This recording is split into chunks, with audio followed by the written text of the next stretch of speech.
Ready start. इस पर बहस होना तय है कि 8वीं कक्षा के विद्यार्थियों को यह पढ़ाना कितना सही है कि भ्रष्टाचार, लंबित मुकदमों की बड़ी संख्या और न्यायाधीशों की पर्याप्त कमी न्यायिक प्रणाली के सामने आने वाली चुनौतियों में शामिल हैं। चूँकि सुप्रीम कोर्ट के प्रधान न्यायाधीश ने राष्ट्रीय शैक्षिक अनुसंधान और प्रशिक्षण परिषद यानी NCERT की सामाजिक विज्ञान की नई पुस्तक में हमारे समाज में न्यायपालिका की भूमिका शीर्ष वाले संशोधित अध्याय को लेकर आपत्ति जताते हुए कहा कि यह एक सोची समझी चाल प्रतीत होती है। इसलिए संभव है कि इस पुस्तक से उक्त अध्याय हटा दिया जाए। जो भी हो, यदि ऐसा होता है तो उससे न्यायपालिका में भ्रष्टाचार का प्रश्न ओझल होने वाला नहीं है। न्यायपालिका में भ्रष्टाचार के अनेक मामले सामने आ चुके हैं और उन पर व्यापक चर्चा भी होती रहती है। हाल में सबसे अधिक चर्चा हुई दिल्ली उच्च न्यायालय के न्यायाधीश रहे यशवंत वर्मा के भ्रष्टाचार की। उनके आवास से करोड़ों के अधजले नोट बरामद किए गए थे। चूँकि उनके खिलाफ महाभियोग की प्रक्रिया अभी पूरी नहीं हो सकी है, इसलिए वे अपने पद पर बने हुए हैं। भ्रष्टाचार के कारण अन्य अनेक न्यायाधीश भी कटघरे में खड़े हो चुके हैं।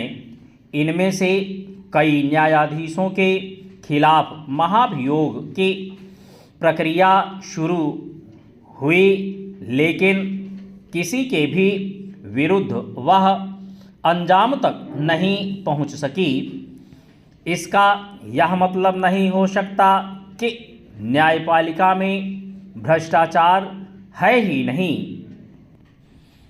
चेंज NCERT की पहले की पुस्तक में भी न्यायपालिका के बारे में उल्लेख था, लेकिन वह न्यायालयों की संरचना और भूमिका तक सीमित था।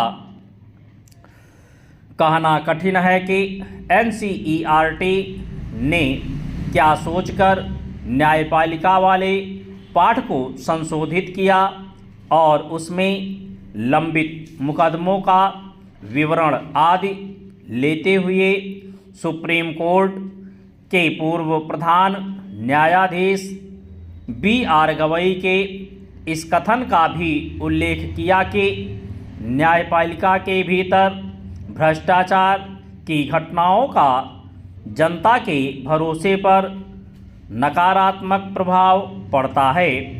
हो सकता है कि उसकी ओर से इस पर कोई स्पष्टीकरण दिया जाए, लेकिन प्रश्न तो यह भी उठेगा कि क्या इस पुस्तक में न्यायपालिका और विधायिका में भी व्याप्त भ्रष्टाचार के बारे में भी इसी तरह विस्तार से बताया गया है।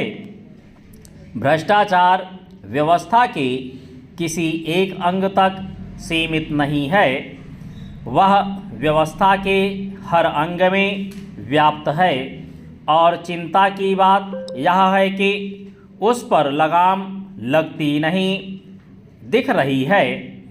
कहना कठिन है कि स्कूली बच्चों को न्यायपालिका में भ्रष्टाचार के बारे में जानकारी देने से किस हित की पूर्ति होने वाली है, लेकिन इसमें दो राय नहीं कि न्यायिक तंत्र के साथ हर क्षेत्र में फैले भ्रष्टाचार पर अंकुश लगाने के ठोस उपाय किए जाने चाहिए।